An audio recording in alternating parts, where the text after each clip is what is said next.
네, 안녕하십니까. 오늘 말씀은 이사야서 32장, 33장 말씀을 읽겠습니다. 요절 말씀은 33장 15절, 오직 공의로 행하는 자, 정직히 말하는 자, 토색한 재물을 가증히 여기는 자, 손을 흔들어 뇌물을 받지 아니하는 자, 귀를 막아 피 흘려 꾀를 듣지 아니하는 자, 눈을 감아 악을 보지 아니하는 자. 이사야 32장은 이제 31장과 대조적입니다. 31장은 바라보지 말라야 했는데, 이제 32장은 바라보라 말씀하시면서 정반대의 말씀을 하고 있습니다. 그러니까 애굽을 바라보지 말라, 메시아이신 예수님을 바라보라고 말씀을 하고 있습니다. 애굽이 상징하는 것은 이제 강한 것, 모든 것이 그의 손에 달린 것처럼 보이는 강한 것을 말하고 있습니다. 그래서 누구나 그걸 인정하는 강한 것으로 이제 하나님께서 말씀하시기를 그것에 손 내밀지 말라. 그것이 나중에 이제 올무가 될 것이라는 것입니다. 잠시 도움이 되는 것 같이 보이지만 아수르처럼 결국 애굽도 처음에는 도움이 될 줄 알았는데 나중에 공격의 대상이 되고 대상이 됐다는 것입니다. 또 하나의 접근은 이제 아수르를 이길 만큼 애굽이 그렇게 강한 존재도 아닌데 이들은 지금 착시 현상에 빠져서 착각을 하고 있는데 나중에는 결국 허무감에 빠진다는 것입니다. 때문에 애굽을 바라보지 말고 이제 왕 대신 예수님만을 바라보라 이렇게 말씀하고 있는 것입니다. 1절에서 8절은 장차 오실 메시아를 바라보게 될 때 나타나는 이제 일들을 쭉 나열을 하고 있습니다. 그 장차 오실 메시아는 공의로 통치하고 정의로 다스릴 분이십니다. 이를 보라, 장차 왕이 공의로 통치할 것이요 방백들이 정의로 다스릴 것이며, 이제 공의는 팽이 도는 중심처럼 움직이는데 평안한 기준이 될 것이라는 것입니다. 또 정의는 공정하다는 것으로 대부분 이제 정치 지도자는 백성을 위하는 척 이렇게 하지만 결국은 자기 이익으로 뒤에서는 불공정을 행하지 않습니까? 그런데 메시아가 통치하는 나라는 백성의 유익을 위해서 선한 목자같이 양을 살리는데 목숨을 걸고 공의로 통치하고 정의로 다스린다는 것입니다. 때문에 메시아에게 나가면 살아난다는 것입니다. 또한 메시아가 오시면 환난 중에 큰 도움이 되실 거라는 것입니다. 또 사람은 광풍을 피하는 곳에 피난처가 되시고 마른 땅에 물을 공급하여 주시고 구름 기둥과 같이 큰 그늘이 되어 덮어 주신다는 것입니다. 때문에 엉뚱한 대로 가려고 하지 말고 메시아 장차 오실 메시아에게 나가라. 그러면 제일 안전하고 확실한 길이 된다는 것입니다. 또한 예수님께 가면 미숙한 자가 성숙한 자가 됩니다. 그래서 우리 신체에 있는 것을 가지고 이제 말씀을 하시는데 눈이 변화되고 귀가 변화되고 마음이 변화되고 마지막 혀가 변화된다는 것입니다. 3. 보는 자의 눈이 감기지 아니할 것이요 듣는 자가 귀를 기울일 것이며 맹인이 되지 않고 엉뚱한 것을 바라보지 않고 속지 않는다는 것입니다. 지금은 이제 덜 하는데 이전에 어린이들 과자 하나를 주면 그것에 이제 넘어가 유괴되는 경우가 많이 있었지 않습니까? 이처럼 세상에 게임에 속아 넘어가는 경우가 많다는 것입니다. 그러나 이제 예수님께 나가면 이제 분별력이 생겨서 눈이 바뀌어 속지 않는다는 것입니다. 또 하나는 듣는 자가 귀를 기울일 것이며 엉뚱한 것을 듣지 않고 제일 먼저 말씀을 듣는다는 것입니다. 중국 그 고사 중에서 요순 때 이제 요 임금이 허유라는 사람에게 채나를 물려주고 싶었습니다. 그래서 어, 이제 그에게 이 말을 했는데 허유가 못에 가서 이제 귀를 씻었는데 그 말을 이제 듣고 있던 소부라는 친구가 한술 더 떠서 이제 씻은 물을 망아지에게 먹일 수 없다. 그리고 이제 데리고 있던 망아지를 한참 이제 그 시내 물에 상류로 올라가서 물을 먹였다는 고사가 있습니다. 귀를 씻는다, 그러니까 듣는 게 중요하다고 말을 할 때 귀를 씻는 허유나 소부처럼 잘 새겨서 들어야 한다는 것입니다. 그러나 이제 메시아가 오시면 이처럼 이제 그 메시아가 오시면은 이제 들을 귀를 듣게 되고 로마서 10장 17절에서도 그러므로 믿음은 들음에서 나며 들음은 그리스도의 말씀으로 말미암는다고 했지 않습니까? 주의 백성들은 들을 귀를 가지고 듣는 백성이 된다는 것입니다. 이 4절 조급한 자의 마음이 지식을 깨닫고 어눌한 자의 혀가 민첩하여 말을 분명히 할 것이라. 또한 마음이 변화되면 신뢰와 순종하는 마음이 들게 된다는 것입니다. 내가 할 수 있는 것은 순종하고 내 능력으로 할 수 없는 것은 주님께서 하신다는 것을 믿고 신뢰하면서 주님께 기도하는 마음을 갖게 된다는 것입니다. 예를 들어서 자녀를 돕는데 이제 내가 믿음으로 할 수 있는 것은 하고 할 수 없는 것은 주님을 신뢰하고 이제 시공을 초월해서 도우시는 주님께 맡겨서 기도하는 것입니다. 그럴 때 주님께서 믿음으로 행하는 것도 들으시고 또 주님께 기도하고 신뢰하며 맡길 때 친히 개입하셔서 바른 길로 자녀들을 인도하시고 우리에게 평강을 주신다는 것입니다. 또한 믿는 자는 복잡하게 말하지 않고 할 때 하고 아니요 할 때 아니요 하면서 이제 민첩하게 할 수 분명하게 할 수 있다는 것입니다. 이제 사람을 혀로 속이는 일을 하지 않게 된다는 것입니다. 예를 들어서 이제 요한복음 1장 12절에 그 이름을 믿는 자에게 하나님의 자녀가 되는 권세를 주셨으니 이렇게 주셨지 않습니까? 그런데 이걸 주셨을지도 몰라. 애매모호하면 참 주셨다는 거야. 또 몇 프로를 주셨다는 거야. 헷갈리지 않습니까? 그러니까 권세를 주셨으니 이처럼 믿는 자에게 분명하기 때문에 우리가 이제 그 믿음을 가지고 가짜에게 속지 않는다는 것입니다. 어리석은 자를 다시 존귀한 자로 부르지 아니하겠고 우둔한 자를 다시 존귀한 자라 말하지 아니하리니 이는 그대로 말한다는 것입니다. 6. 이는 어리석은 자는 어리석은 것을 말하며 그 마음에 불의를 품어 간사를 행하며 패역한 말로 여호와를 거스리며 줄인 자의 손을 비게 하며 목마른 자에게 마실 것을 없게 하며 7. 악한 자는 그릇이 악하여 악한 계획을 세워 거짓말로 가련한 자를 멸하며 가난한 자가 말을 바르게 할지라도 그리함이라니와. 때문에 예수님을 따라가면 존귀한 일을 하고 존귀하게 된다는 것입니다. 8. 존귀한 자는 존귀한 일을 계획하나니 그는 항상 존귀한 일에 서리라. 여기서 그러니까 존귀함은 관대하다, 넉넉하다, 또 아량이 있다 이런 뜻이기 때문에 예수님께서는 이 넉넉한 아량이 있으셔서 다 이게 품으십니다. 그러니까 요한복음 10장 10절의 말씀처럼 그 안에 생명이 있고 더 풍성함을 얻게 하려 하심이니라. 예수님께서 오신 목적이 우리를 풍성하게 하려고 하는 것이 아닙니까? 이게 존귀함이라는 것입니다. 예수 믿는 사람도 예수님의 이 존귀함처럼 살아갈 수 있다는 것입니다.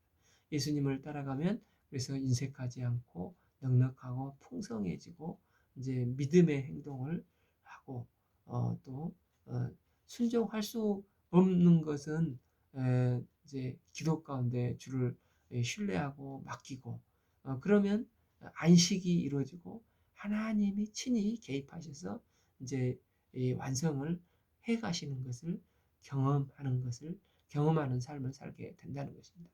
이런 말씀을 듣고도 왜 이제 유다 백성들이 그렇게 안 하는 걸까요? 그러니까 그들은 그 지금 세상에 취해 있기 때문에. 그런데 그러니까 빨리 성령 충만한 대로 돌아오라는 것입니다. 이 말씀을 듣고도 지금은 아니겠지 하고 빼는 사람들은 안일한 여인들과 같다는 것입니다.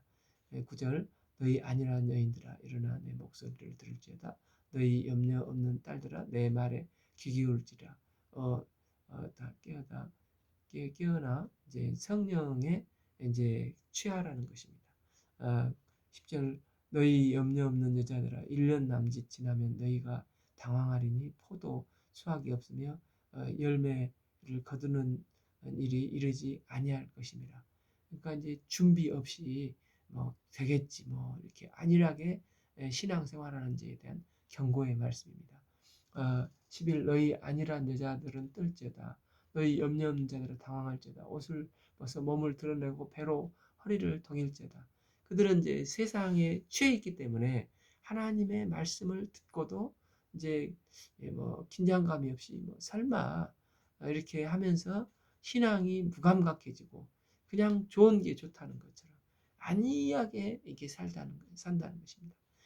그러다 이제 갑자기 심판이 올 때 당황을 하는데 이걸 경고하고 있습니다.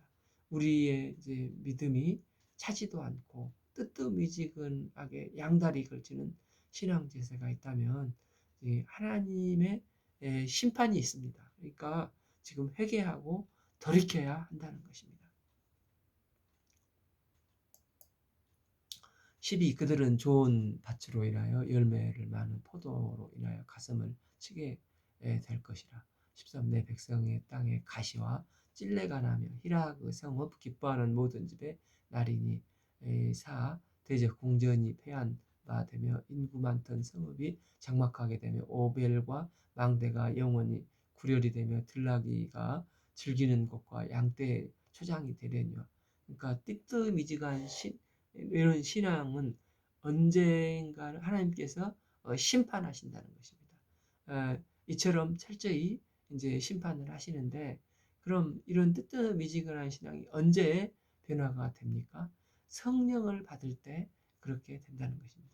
그러니까 성령이 임하면 15절 마침내 위에서 영을 우리에게 부어주시리니 그럴 때 광야가 아름다운 밭이 되며 아름다운 밭을 숲으로 여기게 되리라.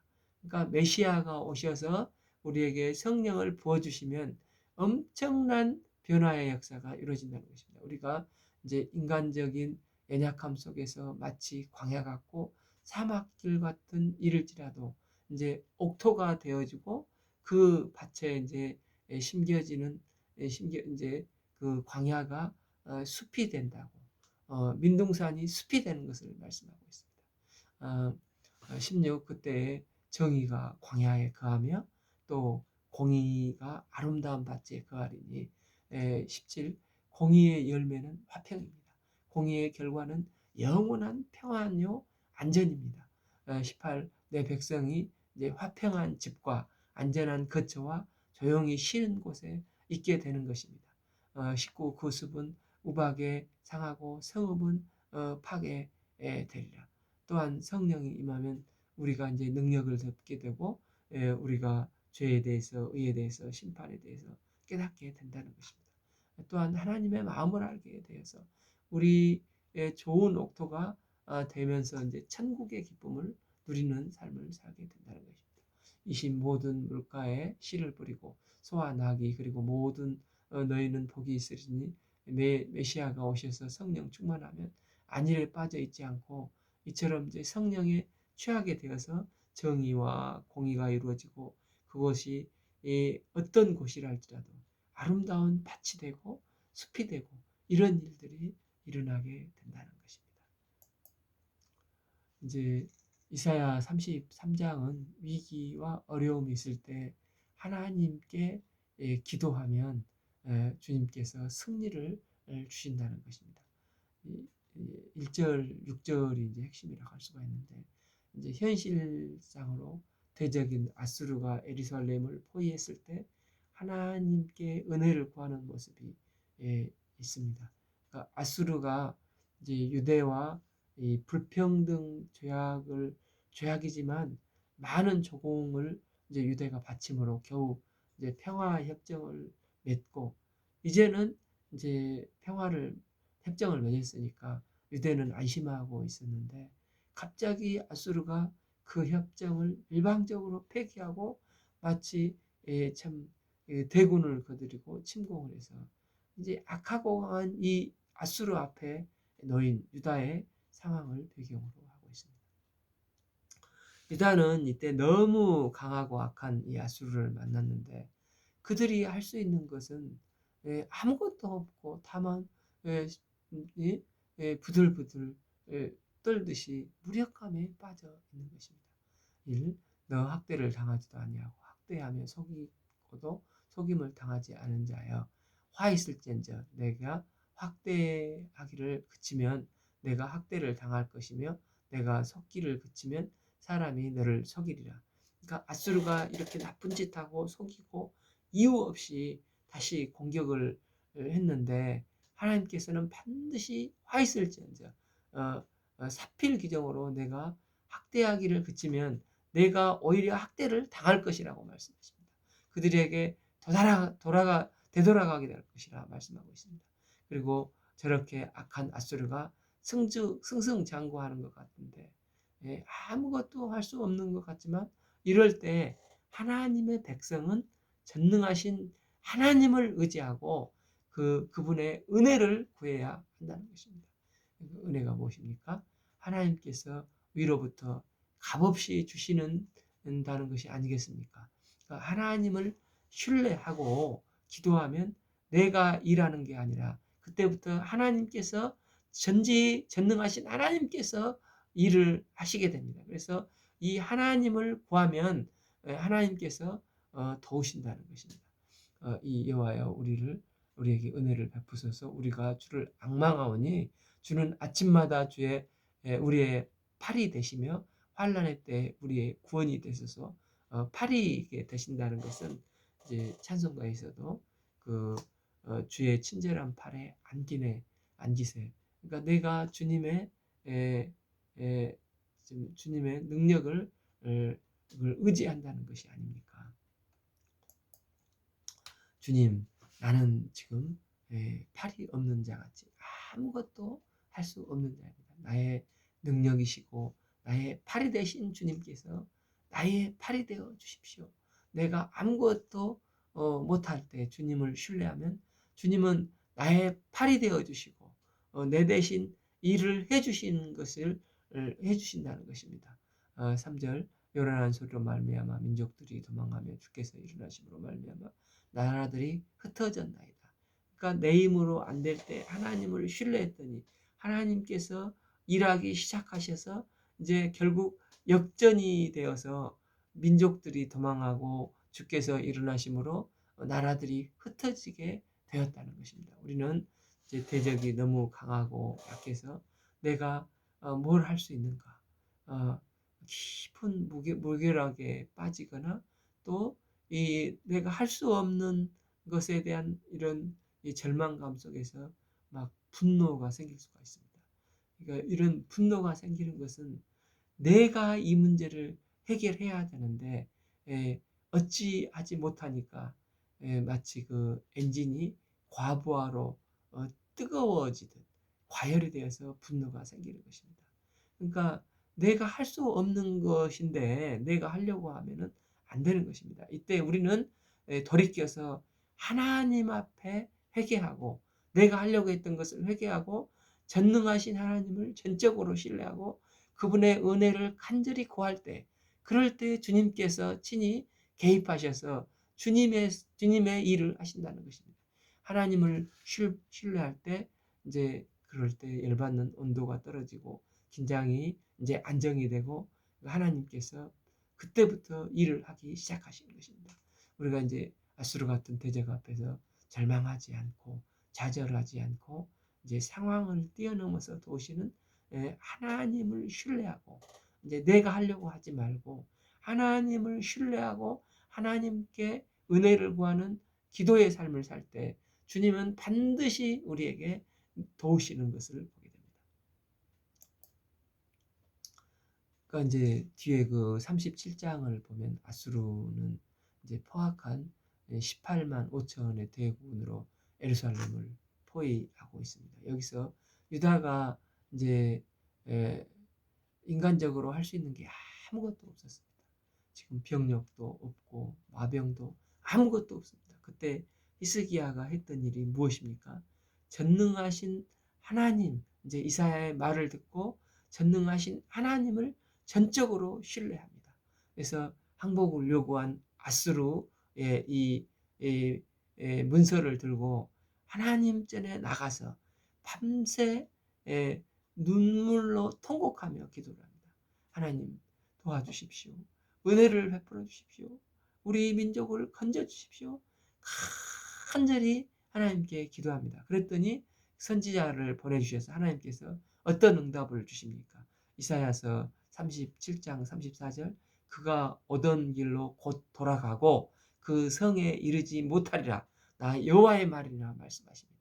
그래서 실제 이제 36절 여호와의 사자가 가서 아수르 진중에서 18만 5천을 쳤으므로 아침에 일어나 본즉 시체뿐이라.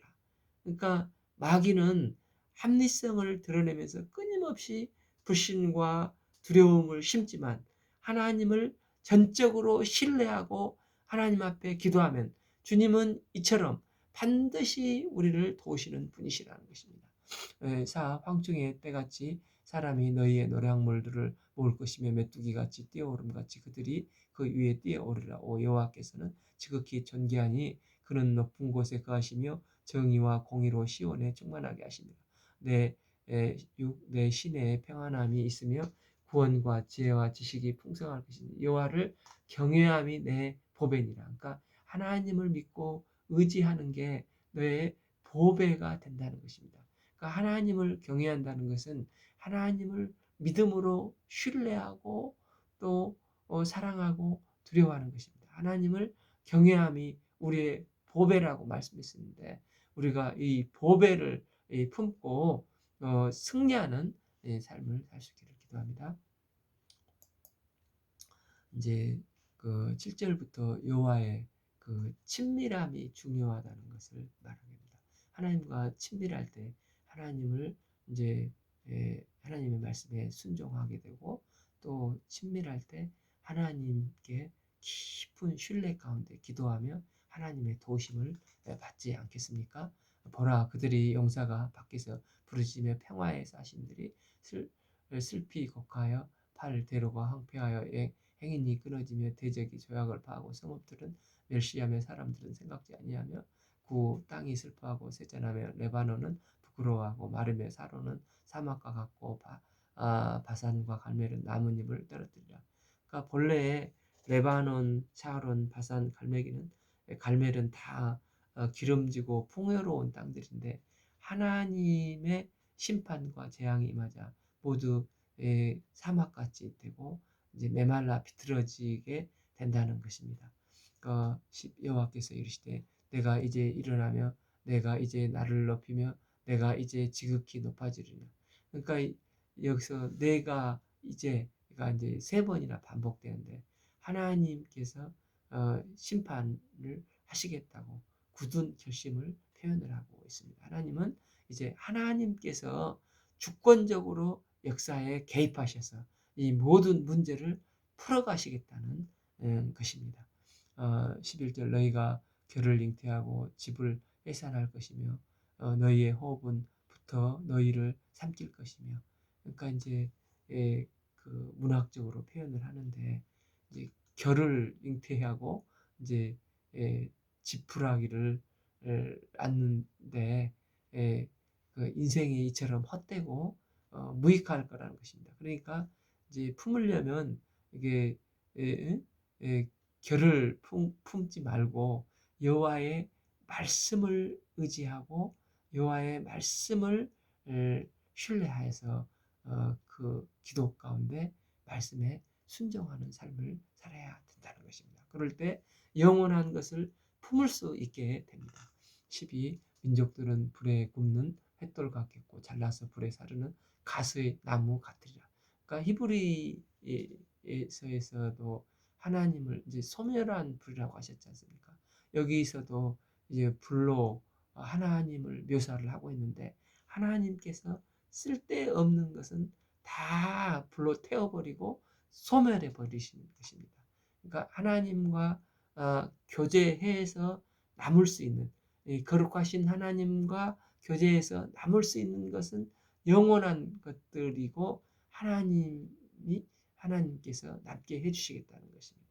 아수리가 아무리 강하게 포위하고 위협한다 할지라도 그들이 하는 것은 하나님이 허락하시는 것만큼 허락하시는 것만큼만 할 수 있지 않겠습니까? 하나님은 때가 되면 그들을 이제 불로 마른 가시나무처럼 태워버리고 심판하실 거라는 것입니다. 13. 너희 먼데 있는 자들아 내가 행한 것을 들으라. 너희 가까이 있는 자들아 나의 권능을 알라. 14. 시온의 죄인들이 두려워하며 경건하지 아니한 자들이 떨며 이르기를 우리 중에 누가 삼키는 불과 함께 거하겠으며 우리 중에 누가 영원히 타는 것과 함께 거하리요 하는도다. 이분이 하나님이십니다. 그래서 영원한 가치가 무엇인가를 말씀하고 있습니다. 15. 오직 공의롭게 행하는 자, 정직히 말하는 자, 토색하는 재물을 가증히 여기는 자, 손을 흔들어서 뇌물을 받지 아니하는 자, 귀를 막아 피 흘려 꾀를 듣지 아니하는 자, 눈을 감아 악을 보지 아니하는 자, 이처럼 이제 경건한 자만 살아남게 하실 거라는 것입니다. 16. 그는 높은 곳에 거하리니 견고한 바위가 그 요새가 되며 그의 양심은 공급되고 그의 물은 끊이지 아니하리라가 된다는 것입니다. 그러니까 하나님과 친밀해지면 타서 없어질 것들은 다 없어져 버리고 이제 15절에 나오는 것처럼 이제 공의와 정직, 경건한 것, 꼭 필요한 것들은 붙들게 되고 견고한 바위처럼 이제 불을 통과한 다음에 영원히 남게 된다는 것입니다. 17. 내 눈은 왕을 그 아름다움 가운데 보며 광활한 땅을 눈으로 보겠고, 그러니까 왕 대신 주님을 아름다움 가운데서 이제 보게 된다는데 여기에 이제 광활함의 밑에 그 난해주를 보면은 매우 먼 이렇게 나와 있는데 하나님께서 우리에게 말씀을 주시는 것은 근시안적으로 살기 쉬운 우리에게 멀리 끝이 무엇인지를 바라보게 한다는 것입니다. 그러니까 우리는 이 땅의 삶을 살아가면서 현실 문제에 매여 있습니다. 그래서 현실에 꼭 밖에서 다른 게 보이지가 않습니다. 그래서 또 이런 그 현실 문제에서 연약하고 어리석게 일을 행하는 게 인간입니다. 그런데 보배 되신 주님께서 우리를 사랑하셔서 말씀을 주셨습니다. 이 말씀을 통해서 이제 끝을 보게 만드신다는 것입니다. 때문에 우리는 주기마다 또 이제 뭐 종말마다 종말에 관한 말씀, 또 죽음에 관한 말씀, 재림에 관한 말씀으로 이제 깨어 있어야 하는 것입니다. 우리 스스로는 그걸 못 보는데 말씀을 보게 되면 우리가 전 인생을 이렇게 통전적으로 보고 내가 어떤 삶을 살아야 되는지 하나님 앞에서 이제 삶을 살도록 돕는다는 것입니다. 18. 내 마음은 두려워하던 것을 생각해 내리라. 계산하던 자가 어디 있느냐? 공세를 계량하던 자가 어디 있느냐? 망대를 계수하던 자가 어디 있느냐? 19. 내가 강포한 백성을 보지 아니하리라. 그 백성은 방언이 어려워 내가 알아듣지 못하며 말이 이상하여 내가 깨닫지 못하는 자니라. 20 우리가 절기의 시온성을 보라. 내 눈이 안정된 처소인 예루살렘을 보리니 그것은 옮겨지지 아니할 장막이라. 그 말뚝이 영영이 뽑히지 아니할 것이요 그 줄이 하나도 끊이지 아니할 것이며. 그러니까 영적인 예루살렘이 회복된다는 것입니다. 20일 여호와는 거기에 엄중 위험 중에 우리와 함께 계시리니 그곳에 여러 강과 큰 호수가 있으나 노젓는 배나 큰 배가 통행하지 못하리라. 그러니까 이제 약속된 메시아가 오시면 이제 영원한 영적인 예루살렘이 회복된다는 것입니다. 22 대저 여호와는 우리의 재판장이시요 여호와는 우리를 율법을 세우시니요 여호와는 우리의 왕이시니 그가 우리를 구원하실 것이니라. 이제 구원자 되신 주님께서 이제 왕이 되셔서 우리를 구원하시는 것입니다. 23 내 돛대줄이 풀렸으니 돛대의 밑을 튼튼히 하지 못하였고 돛을 달지 못하였느니라. 때가 되면 많은 재물을 탈취하여 나누리니 저는 자도 그 재물을 취할 것이며 24 그 주민은 내가 병들었노라 하지 아니할 것이라. 거기에 사는 백성이 사죄함을 받으리라. 그러니까 우리가 이제 하나님을 신뢰하는 기도와 주님의 말씀에 순종할 때 이제 멀리 끝을 바라보는 삶을 살게 되고 또 승리하는 삶, 여호와께 재판장 되신 여호와께서 우리를 다스려 주시는 삶을 살게 된다는 것입니다. 오늘 말씀은 이사야서 32장, 33장을 읽겠습니다. 감사합니다.